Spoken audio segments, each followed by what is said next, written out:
Hey, it's Paul Banis with GreatDad.com here with my weekly series talking to dads and dad experts. And today we're going to shift focus a little bit from some of the past weeks and talk again about education in the schools. I've got an expert here, Leroy Slanzi. So welcome, Leroy.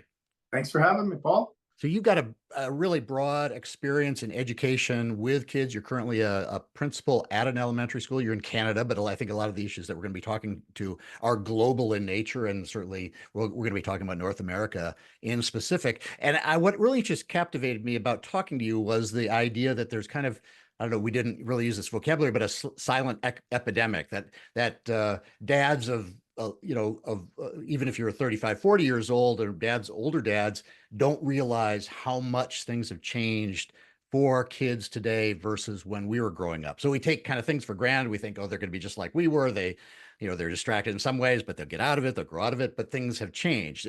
I guess that's kind of the starting point of the conversation. What would you say the macro, reasons for that are, that we're both at the same time surprised about that change and kind of oblivious to it, even though we know a lot of the, things have changed? Yeah, I think, it's looking at it from a parent perspective, and I'm always going to just, slide between being a parent, a teacher. Yeah, sure. Good. Because it's all that. You've got two kids. I've got two kids, that's where we're coming from. So I think as a parent, we see our kids in the image of ourselves, right? And a lot of times, starting for me when my kids were little, I expected them to kind of understand how it was to grow up based on what I grew up with, right? And, unfortunately, kids aren't cut from the same cloth that we are. And I'm not raising my kids like my dad raised me, right? We grew up in a generation where spanking was normal. There was a fear-based approach to raising your kids. I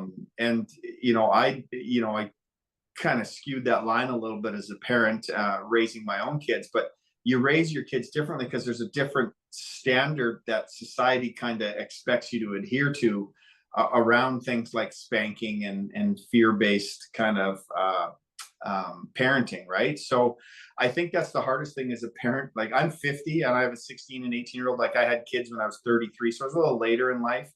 And you just can't raise your kids the same way we were raised, because it's just not how society is anymore. Sure.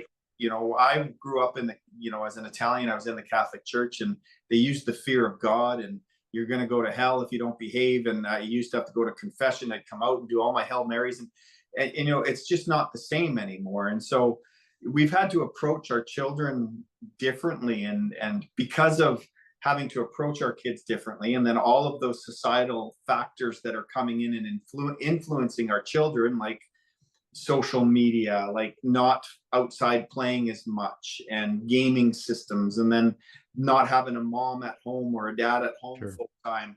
They've all come in all at once into us raising our kids. And unfortunately, our kids aren't as resilient as we were, because we had to be resilient. And so that grit and that perseverance isn't there. So as parents, we have to figure out how to, try to, instill that perseverance and grit in our kids, those character things that we want. And it's no easy task. So let me just stop you there, because just play devil's advocate, because I think a lot of people would think that maybe it was hard for our parents because things were changing.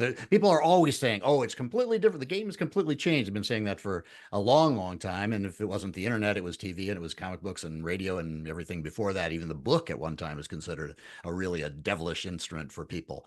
But do you think that there's something, I know everybody's talking about this as if it is the end of days kind of situation with internet and social media and everything else. But do you think there's any chance that this is just the new normal, and like human beings do, each generation adapts? Or do you think there's something special about this moment in time for our kids that we really have to do something drastic about? I think it's a little bit of both. I think there's a new normal, but I also think there's some real issues. So I've been in education for 25 years. So if I go back 25 years ago when I first started teaching to now, I think where I saw the biggest thing was sleep deprivation. Okay. And so Mhm. when I talk about, the new normal is like for example, I'm going to kind of go on a little bit of tangents here. My son's at college. Everything is done through Moodle, this computer programming. He asked me for some help with some studying. How do I do this? And I brought up Cornell notes and I showed him on a piece of paper. And he's like, "Can you show me on a computer?" And the kid is like, I'm going this fast, and he's like, so, in terms of the new normal, our kids are crushing it. They are brighter than us. I think they're more creative than us. I think they can think more critically and they understand the things that we don't. But our kids also struggle with addiction differently than we did. When I talk sleep deprivation, and I'm coming back first full circle. So I talk gaming. The way they've got these gaming systems set up are the same way they had kids get addicted to smoking, right? Nicotine brings you back. With gaming systems, it's a dopamine hit. They reward you every 5 to 10 seconds when you're playing a video game, so kids stay in it, right? And the difference was back in the day, we had everybody was smoking and it caused lung cancer, but today kids are up gaming and they're not going to sleep. So Right. it's just a different kind of normal. The problem is that when you're smoking cigarettes and stuff, you're not going to get lung cancer till you're 50, 60, and then you pay the price when you're our age. But with gaming and that addiction, and you're sleep deprived when you're in grade 2, grade 3, and you can't. So, for example, I had a kid today. He was melting down in a class, and I brought him in. I'm like, "Did you sleep last night?" And he's like, "No." I'm like, "Did you sneak your iPad?" He said, "Yeah, I was watching Five Nights at Freddy's." So he snuck his iPad in, and then he got into this roller coaster, and he slept for 2 hours this afternoon on a couch in my space, right? And I let Mm. him sleep because I know he needed it. But I'm seeing, so about 10, 12 years ago, sleep deprivation became the norm. Just kids who are tired. And when you're tired, you can't think critically. You Right. can't think creatively. You can't communicate. You're more emotional. And then you mix that in with, the lack of attachment and the lack of kids playing together and where they develop those skills. And so now we have this generation of kids, and this is the part that is different, because things go in generations, and we all have different experiences in different Gen X's, Gen Z's, whatever. But for our kids, their ability to handle stress and cope with difficult situations is waning because they're just not confronted with difficult situations as much because they're not doing the things that allow them to be confronted with it. So if we talk free play and we talk structured play, so structured play would be like being on a football team, a basketball team, you're playing badminton or you're playing tennis, you're learning how to compete, you're learning to show up for practices, all those sorts of things. And then you have free play where kids are outside playing hide and seek, kick the can, up here in Canada, Right. road hockey or flag football, whatever. Tackle football is what they should be playing. And when they're outside, when I was that age, they're not doing that as much. And when you're not having those face-to-face interactions, you're not learning those competency-based skills like communication, creative thinking, Right. critical thinking, even that personal and social awareness. They're really into themselves and they can't recognize what's going on with the people around them either, right? And so what I used to see 25 years ago would be 5 to 10% of the kids struggling. They were kind of awkward kids and they struggled with things.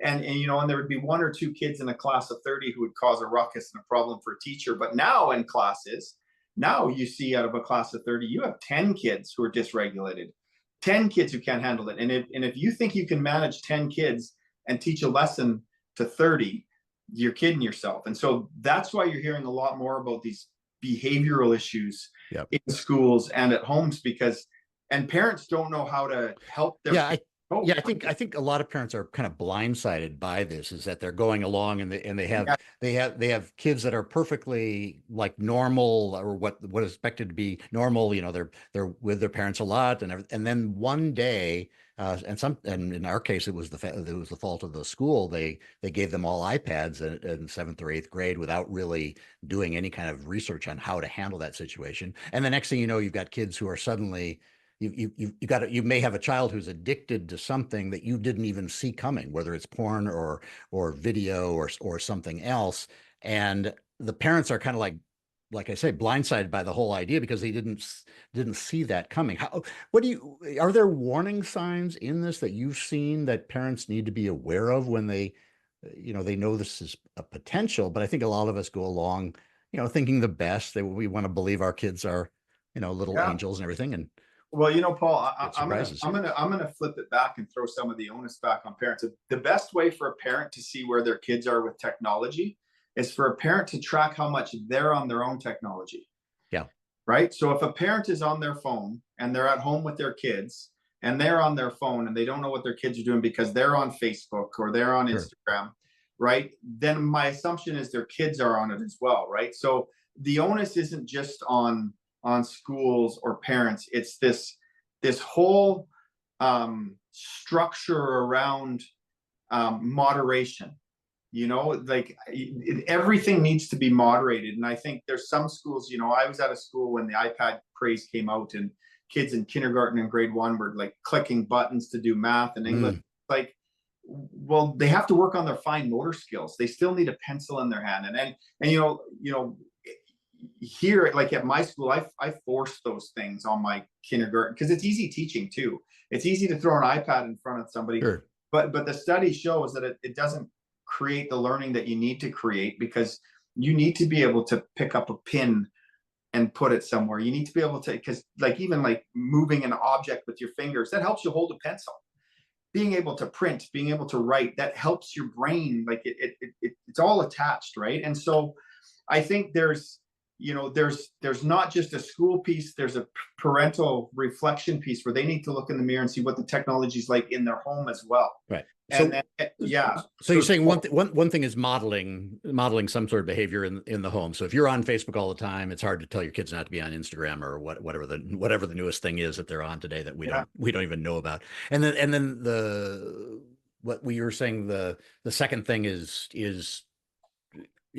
policing them in some way, or creating an idea that moderation is the key, moderation in all things. I mean, that was one of the things that we kept on talking about, moderation. Like there aren't any goods or bads, but moderation is so important in all things. And I think that kind of repetition of that kind of got through to our kids. Yeah, well, I mean, let's go back to when our parents used to have. I grew up with a cookie jar on the counter, right? And the cookie jar was there, but I knew darn well when I came home from school that I was only allowed 1 or 2 cookies.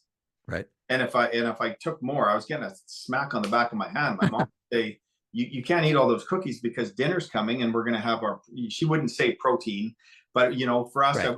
there'd be a slab of deer steak, some potatoes, some peas, and because you needed your meal, you needed all of those nutrients, right? So it's the same thing as technology. It's like when you come home or your kid gets, it's same thing in schools and at home. When you come home and your kid comes home, it's all in moderation. Make them go outside and play in the backyard for a couple hours and say, okay, come on in, you can have an hour of screen time, but put parental guidances on there. Like, look at what your kids are looking at. And that's the thing I think parents don't realize, is they can actually control what their kids watch and see on there, right? And I think that's the moderation piece. What? It's Yeah, just I think one of the challenges for parents in that area too is when the school gives them iPads, and now the next thing you know, they're in their room with the on. You don't know what is study versus what is play, and the parents who thought, oh, I'm going to only allow an hour of playtime, it turns into 3 hours of what might be study time, might be playtime, might be a mixture of the two. okay. I didn't know. I've in Canada, I've never heard of a school that gives an iPad for a kid to take home, because that's a lot of money. I would be afraid to send an iPad home because to repair a screen is Well, in so some cases, it's some schools, they give them, private schools quite often give them. Sometimes they are somewhat of a requirement. You have to have some device, but maybe it's the home computer. But if the kid has the iPad, that's what he takes into his room, and that creates all kinds of problems. I'm wondering if you see what happened with our kids, or what our kids told us, is that they were pretty good with self-policing, so we never felt like we were in an emergency situation, though we could have been. But they really appreciated the fact that we never tried to put on them one of those Disney control devices or any kind of whatever Family 360 or whatever it is, where Yeah. we were actively watching them and watching everything they do online. How do you feel about that in terms Uh, of what? I didn't do it to my kids. I never Right. put any parental restrictions on my kids. So I never actually gave my kids a gaming system until they were 14. Like when we traveled, like my Right. kids were in swim clubs, so we'd have to travel 3-4 hours to other communities to go to swim meets and stuff. And we played Simon Says. Yeah. So they and I didn't have an iPad. I taught them to be bored. Yeah. So my kids with technology, both of my kids have cell phones. They both have Snapchat and Yeah. TikTok Yeah. and but both of my kids can put their phone down to go to a 2-hour practice. They can put their phone down to socialize with their friend, right? And so I think it comes down to you have to condition your kids to be able to do that so you don't have to have controls on, right? Because the other flip side of this too, and I'm sure you know this, the more you restrict your kids from things, the more they're going to want to find out what you're restricting them from. And I've been a principal in 3 high schools, and I can tell you, teenagers, when you take something away from them, it Right. doesn't matter how great your relationship is with your kids, the relationship that they have with their peers is stronger than the relationship that they have with their parents, 9 times out of 10. And man, when they get curious, they will figure a way out to find out what you're hiding. And so I've just never been someone who's hid things from my kids. I like when my kids want to have a conversation about sex, I have a conversation about sex. If they want to have a conversation about drugs or alcohol, I have a conversation with them about drugs and alcohol. I don't ever put myself in a situation where my kids feel like a topic is taboo, right? And I think that started early. And on top of it, as a parent, I nourished my kids' passions early on. So for example, when my daughter was 3, she's 16 now, but I remember that she was into 4-leaf clover. She watched Dora the Explorer, and Dora had a 4-leaf clover, and it's like, Dad, we got to find a 4-leaf clover. Hours I would go outside with her on the grass with a magnifying glass, and she was passionate about that, right? And Yeah. then it was the next thing I know, it was a mermaid tail. I bought her a mermaid tail. She couldn't get out of the pool because she developed that passion. And so I always made sure my kids explored their passions, and and a lot of it's free. You just got to figure that out. And as they get older, it becomes a little more expensive. Like my son played basketball at a high level, and my daughter's a wicked volleyball player, so it costs more money. But early on, they had these passions, so their phone wasn't everything, and a gaming system wasn't everything. And I think that's where mistakes are made, is if Yeah. parents haven't developed a passion early on with their kids, then they show up to school, and if they're at a school where they're sending iPads home, holy man, they made a mistake doing that. Where if Yeah. that school is listening, shame on you. Um, yeah, Right? so let's go back to the appropriate time for these different things, because I think that often is something that families wrestle with, because the kids are insistent about the fact that they have to have a phone at age 7, and they have to have a smartphone by 10, and they have to have a PS5 by the time they're 11 and everything else. But the parents quite often forget that they actually are in charge. But how do you are you able to coach parents around that, around being able to say no and the appropriate times to introduce these things? Because it kind of slips away from you. And what I found, and luckily I didn't make too many errors in this area, but once you give it, it's hard to take it back. So if you give a PS5 to a kid at 11, and then you start complaining like, well, he's on the PS5 all the time. Well, who brought it into the house? I mean, before that, all I could do was go over to somebody else's house and play it. And yeah, he'd complain he didn't have it at home. But it's very difficult to say no to all these things when society and all their friends have some variation on these things. Across all economic groups, they are expected to have a smartphone and some sort of video gaming console at a very early age, and it's very hard. Yeah. So I guess there's not a matter of age. So I'm divorced. When I divorced, my daughter was 3, my son was 5. Hmm. And my kids both had a cell phone. Evie had one when she was 5. Cruz had one when he was 7, because it just made communication between us Yeah, that's a special easier, situation. right? And again, no restrictions. But my ex-wife and I were on the same page with, the technology was on the kitchen counter, and if it rang, it was Dad. And so for us, that technology was there because it was a tool, and we taught it as a tool early, right? But the other, and I go back, so when I hear this thing, well, at this age you should do this age you should do that, and my my philosophy is very simple. You need to develop intrinsic motivation in your kids, and you need to develop that grit and perseverance in your kids before they get technology.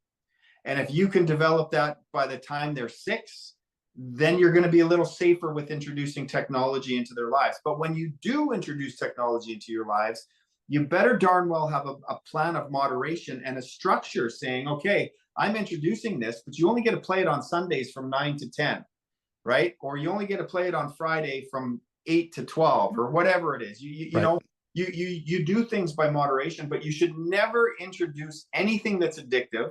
And gaming and cell phones and social media is addictive until your kids have that innate desire to explore and be curious about life, like the 4-leaf clovers, like basketball, like so what does that look like at some kid who's, like you said, 6? How do you create that intrinsic motivation at 6?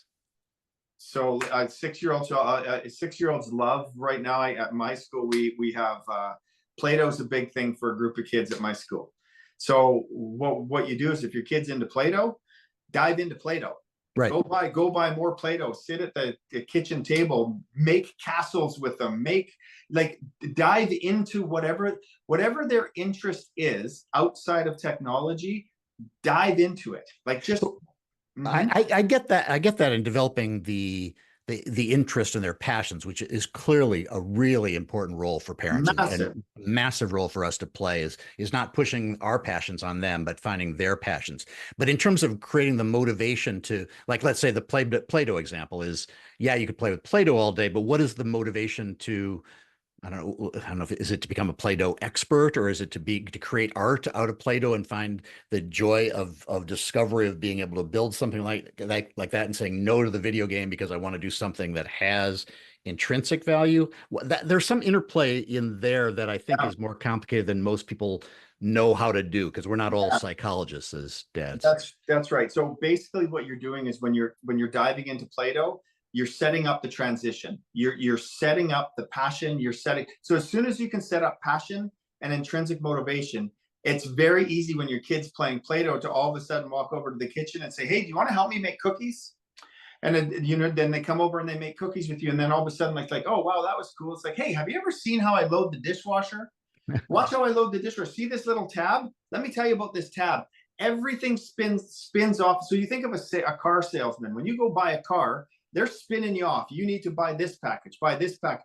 And it's the same thing. As soon as you get kids passionate and you get kids feeling that intrinsicness inside, that's when you have to, as a parent, you have to go, okay. And a lot of times for parents, we try to direct them in the area, because like here, we have a lot of kids who hunt. We have a lot of kids who play hockey because that's what their parents do. And that's healthy too. You have to realize, when your kid doesn't like it, you better find a different path, right? But the key is when that kid dives into Play-Doh, or dives into Lego, or dives into Connects, or 4-leaf clovers, is to make sure you're aware of the transition. It's like, okay, I've established that feeling. I've established that discovery learning. I've established that need for my child intrinsically to want that. Now, how can I spin it into this? How can I move it into this? And that's what you do, is you just create this tree with all kinds of branches. And at the stem of that is that attachment bond between you and your kids. And your kid is stable. They learn their manners. They learn how to be respectful and everything. And then you just let them explore those branches, and you just and sometimes you have to feed it for them, right? And that's how it needs to happen.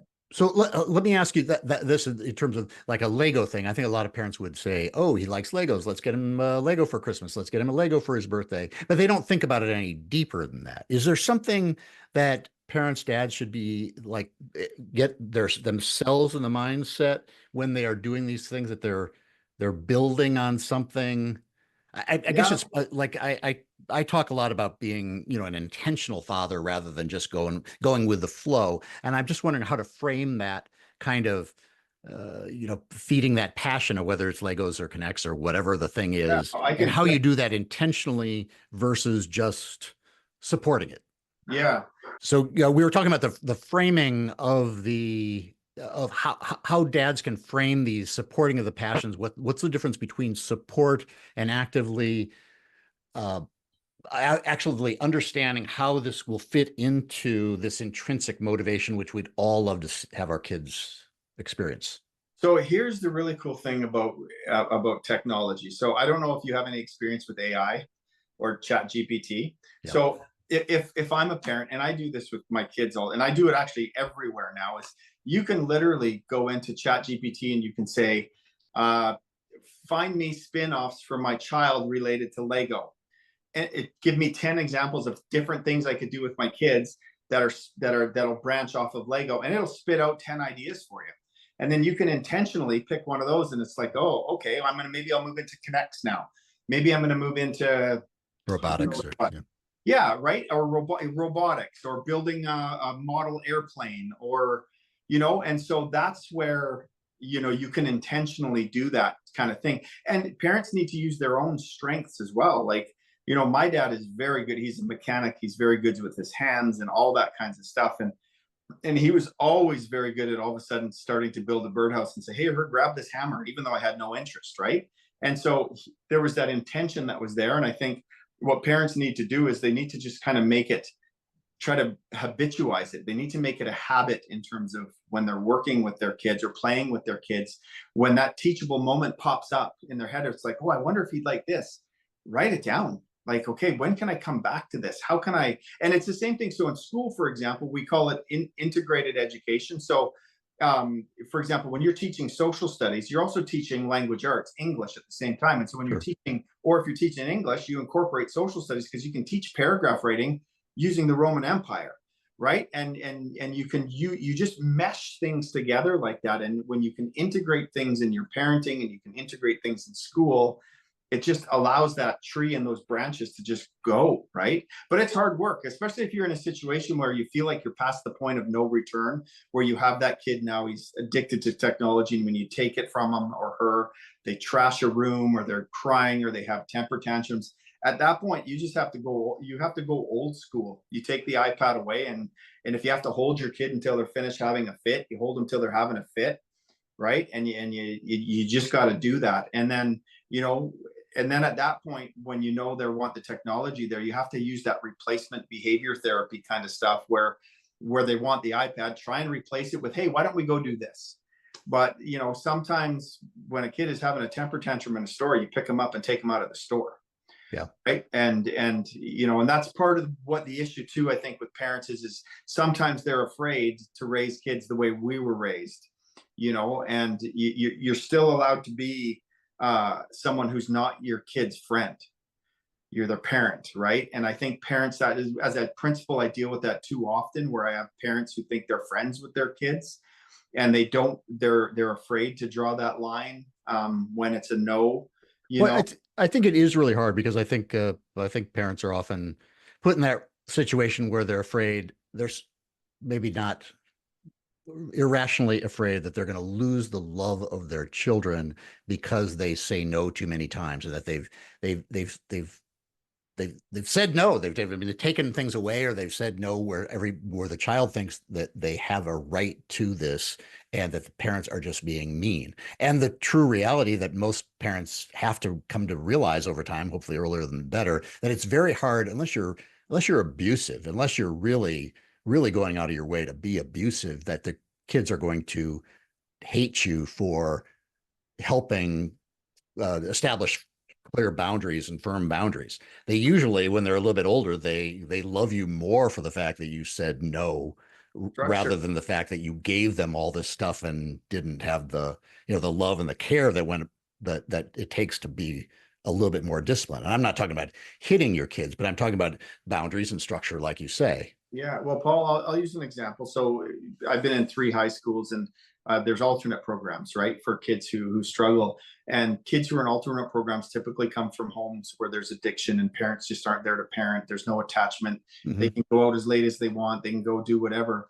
And you know what makes them the most successful when they're in an alternate program? Structure. Yeah. They crave structure, and And I think that's the important piece. And I think parents, and see, this is where parents get into making mistakes between this yes and this no thing, because you know, my default response to my kids, believe it or not, is yes. Not when we're in a store and they want to buy something. It's not, yes, you can buy this. It's not a spoiled thing. But I try to say yes as much as I can when it comes to when it comes to exploration, right? When they're ready to explore, I say yes. And you know what happens when you say yes to exploration? It triggers that passion and that intrinsic motivation, but it also gives you more power to when you say no, because they can respect it if you have the structure and you're not just saying willy-nilly, you're not just saying no. Do you know what I mean? Yeah. Like, and that's where I think for a lot of parents, their default response when a kid's asked something is no. And then kids are like, well, why? That doesn't make sense. And parents will just, because it's easier to say no. Yeah. You know, and so it's not as depending on what type of parent. For some parents, it's easier to say yes, but some That's right. And so for some, it's not as black and white as simply as yes or no. It's what you say yes to and what you say no to, right? Like, I'll use my daughter. So my daughter, the odd time, will go to a party and she'll go and she'll have a few beers. And, you know, there was one night she went and had a couple beers. The next day she came in and she's got her learner's license. And the next morning she was like, well, can we go up to McDonald's and get a sausage egg McMuffin? I said, sure. And she goes, well, I'm driving. I said, no, you're not. You have alcohol in your system. So no, you're not. And she was kind of like, what do you mean? That was last night. And is, you know, kind of gets into that back and forth. And I said, well, think about this, Evie. I mean, this is how long alcohol stays in your system. And so we have this conversation. And at the end, she was like, okay, yeah, that's a no.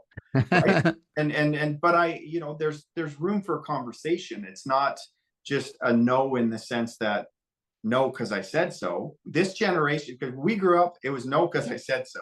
Right. And yeah. If it was said so, it means you either listened or dad was going to give you a swat. Right. And so with this generation, is they, and this is what I talk about with them being smarter than us, they want an explanation. And so you have to be able to provide that explanation. And same thing when a kid, you're in a store and they're asking for this, that, and the other, and you say no, and they say, well, why? I said, well, it's because I can't afford it. Let me tell you about my paycheck. Let me tell you. Well, that's a good one. Yeah. Yeah. Well, I've heard other experts talk about asking your kids to do a sales presentation for you. If they want a PS5, do me a sales presentation on why this is so important to you and why I should change my perception and actually buy into it with you, either, you know, pay for part of it or pay for the whole thing or whatever, and make them do the thinking rather than just the yes or no. Yeah, so I had my son actually do a contract for his cell phone usage. I love that. We did not do that, and I kind of regretted it because we had some unspoken rules or some spoken rules, but not written down. But I think the contract idea is really a good idea. There are limits around it, and you're buying, if you want it at whatever age that they think that they should have it, then there are going to be some parameters. So you have a book. I mean, people can find you at LeroySlanzi.com, and you do coaching. You're coaching for teachers, parents, educators, but you also have a book, Emotional Schools. In that book, I mean, you talk about this mental health crisis that we've talked about. Are there solutions in there that parents should buy the book to get to, you know, to have the answers? Yeah. So if you can see on my shelf behind me, there's actually two books. There's one, Emotional Schools, and there's one called And Breathe. So the second book, And Breathe, that's a book of 50 breathing strategies for parents and teachers. And the reason why I made that book is because it supplements the Emotional Schools book. Because when you read the Emotional Schools book, it talks about why this looming crisis is on the way. It talks about, you know, understanding the science of emotion, because emotions are a brain thing. It's not just you feel emotions and there's no, like it's connected to our autonomic nervous system and all this stuff. And, you know, when kids struggle with stress, and if they struggle with their emotions because of stress, they're going to make the wrong decisions, right? So they have to learn how to soothe, so that way they can soothe their body, and then their thinking gets back in check and they can do the right thing. And so I created this breathing book to supplement that. So in my Emotional Schools book, I mean, it's really more tied to schools and how schools can structure and how they need to implement the social emotional well-being piece. But if parents pick it up and read it, they'll go, oh, I wonder if my school is doing this. I wonder if my school is structured this way. I wonder if my school is cohesive the way, because I lay out a plan for and a guide for schools, right? Mhm. And how they can incorporate all of these strategies in, so that way we can develop that intrinsic perseverance and grit in our children within schools. But as a parent reading, like I've had a lot of parents read my book who have kids in school, and it's resonated with them, right?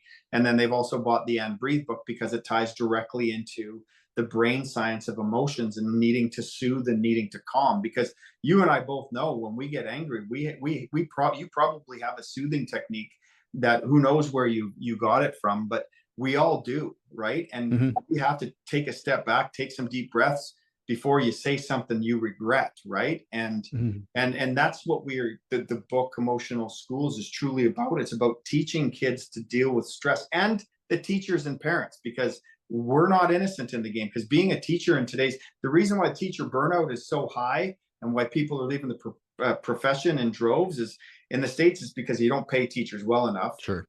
But even with the pay, it's hard dealing with 10 behaviors in your class, and you're trying to teach 30 kids, and 20 kids are doing great and 10 are swinging off chandeliers. You can't teach a science lesson or a math lesson when you're trying to put out fires all day. And so that's what the book is about. It's about how to teach kids early on, like pre-K, K, and then guide it all the way through, continuing to teach them how to manage their emotions so they can soothe and be active participants in their life, right? And if Yeah. parents and teachers read the book, they're going to kind of go, oh, holy man, this is good for me too. So there's another program that I use. It's called Play is the Way. And I go and I do these workshops and I just did one on Friday. I'm flying out on Thursday to go do another one where I teach teachers how to implement, structured play into Mhm. what they do every day, so they can teach the soothing piece to calm that autonomic nervous system, so kids can calm and soothe themselves without teachers, so they can learn, right? And Yeah. it's a program that's massive in Australia and New Zealand, and it's big here in Western Canada. And it's www.playistheway.ca if So, people are interested. so um, let me ask you a question, because you are a principal. In my experience with schools is, parents have a place, a role, obviously a huge role to play in their own house and how they raise their kids, the messages they send, the structures, the discipline, the ethics of their family. But from my experience with schools, quite often parents will talk to administrators, will talk to principals, will maybe even talk to teachers, and it often seems like the schools want to control their universe and are really, it's very hard to get them to change the way they're going to do it. They're very good. I found administrators are usually very good at lip service to parents and parents' concerns, but when it comes right down to changing the way things are done, it's very difficult. What has been your experience? You're a principal. You must hear from yeah. parents who sometimes have crazy ideas, some have rational ideas but don't fit into your curriculum.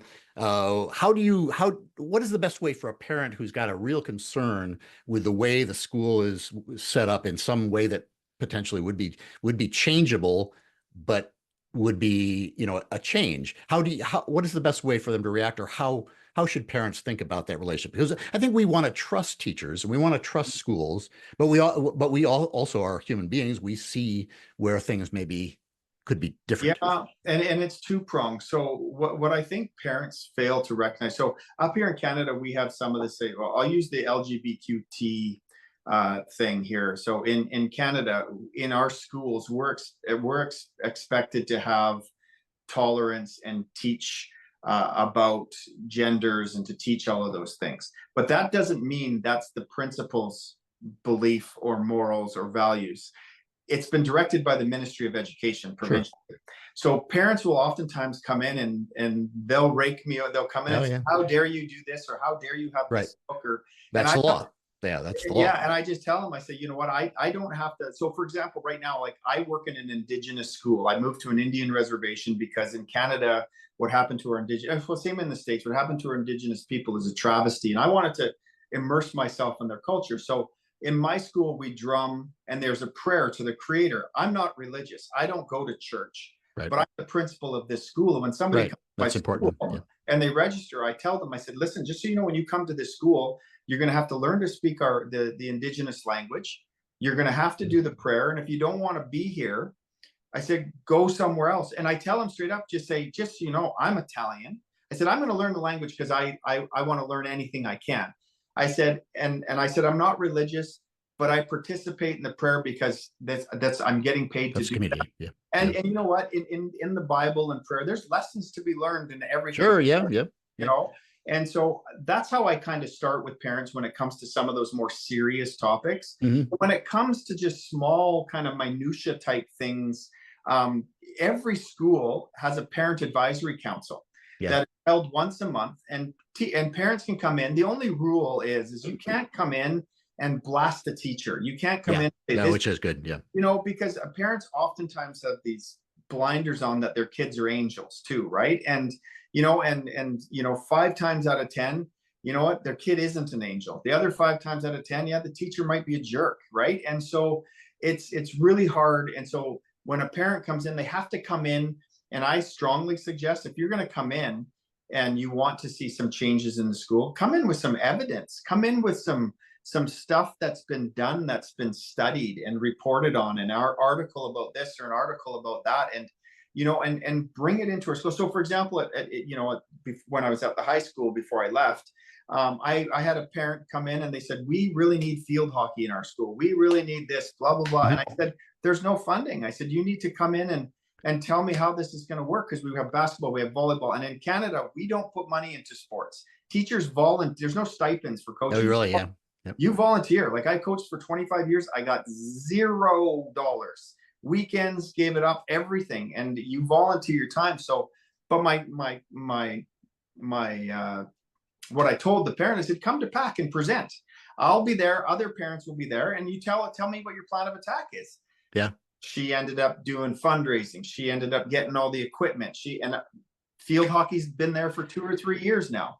Right. Yep. So if you come in and you have an avenue, rather than just coming in and saying, you should, there's only so many dollars on that money tree, right? And if you steal from this branch, well, you might be affecting the special ed department, or you might be affecting trades where all of a sudden woodworking doesn't have enough wood, or maybe you're taking from there. Now you can't buy enough basketballs or volleyballs for the gym, or you know what, you're taking from there. You don't have enough cleaning supplies. So the schools get a budget, and you have to hire teachers, you know, and so I think that's also an important thing to know for modern parents too, that it's not the same. There's not the same amount of money there was when we were kids to do a lot of the things. And the fact that a lot of it has disappeared it's up to you to vote for those preferences for increased funding for education, because it's not going to magically appear just because you want more of music or sports or woodworking or whatever the subject is. But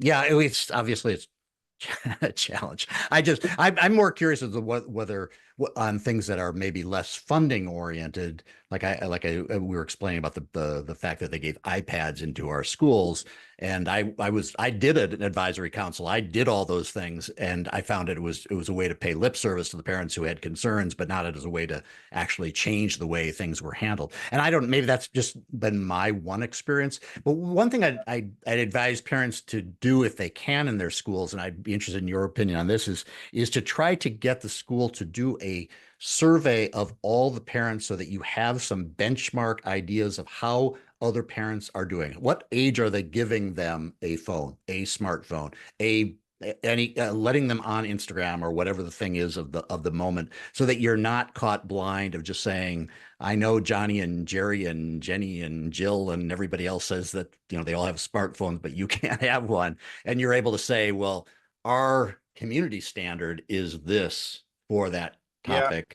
Well, here in British Columbia, they do surveys from kindergarten. That is fantastic, right? And really. Yeah, and it helps. And you know, I just want to go back to your situation with your pack. So I'm surprised that they just forced the iPad. So for example, I wanted to get a therapy dog in my school, right? Oh yeah, amazing. But I had to first go to the district saying, this is what I want to do. I had to bring it to PAC and get parent approval before I could do it. It had to pass that test. So your situation with the iPad, so somebody up above must have just said, this is happening. So if I wanted to do at my school, send iPads home to every kid, I would have to go through PAC and say, hey parents, I want to send iPads home to every kid. What do you think? And Yeah. if they resoundingly said no bloody way, because it impacts them, Yeah. it won't happen. Like, it's for us here in Canada, or at least in BC, the pack is a check and a balance. Yeah. Right. So I think I'm sorry that happened. Well, this may be a situation that maybe parents in private schools have to be more aware of versus public schools, where public schools usually have a standard that's set by the province or by the state or at least the city. Whereas in a private school can kind of do a lot. They have to follow certain educational standards, but they can do things like that. Just 1 year say, we are all going to do this together, and not necessarily involve the parents in that decision. So, just be aware as parents that these things can come up, and you have to figure out a way to. Yeah, they can, and we have private schools here too. And I shouldn't make a blanket. I'm talking I'm talking in generality about the public education system. Yeah. I like right now I'm working in an independent school, so I have different rules. And if people want to come to my school, like I said, they have to follow our rules or go back to the public education system, right? And so that's one of the others. And my advice to parents is, if they don't do your research. Do your research. If there's, although I don't know how it works in the States. In Canada, we don't have catchment areas. A parent can shop around if there's space in the school. Yeah. Well, that's right. Yeah. And I know, I think in the States, if you live there in are magnet schools. Yeah, there are magnet schools, and sometimes all the best schools are the ones everybody wants. That's right. All right. Well, very good, Leroy. This has been very interesting. I really appreciate the fact that we went over a lot of things that we often talk about in these programs, about the need for modeling, the need for setting a standard of moderation in all things, for continually reiterating that message, trying to figure out what the appropriate time is for introducing these different devices and what's appropriate for you, supporting the kids' passions, which is something that I think a lot of parents find difficult when they fight with what their own passions are, and finding those passions, though they may be something so far out for the parent that it seems strange. And then using that to find the intrinsic motivation. And I love talking about intentional fatherhood and really trying to think about how all these things fit into the bigger picture, because that's our role as parents. It has to go beyond just the feeding and the dressing and all the rest. So thanks a lot, Leroy. People can find you, and you're coaching the books at LeroySlanzi.com, and we'll put that in the show notes in case you have trouble spelling that. And the book is Emotional Schools, right? That's right. Yep. Yeah. Okay. Yep. Until next time, I'm Paul Banis at GreatDad.com. You can find my coaching at GreatDad.com/go, as well as a lot of the discussions I've been having recently about resilience and gratitude in this whole role we have in making our kids to be the best citizens they can. All right. Until next time, stay strong. Thanks, Paul.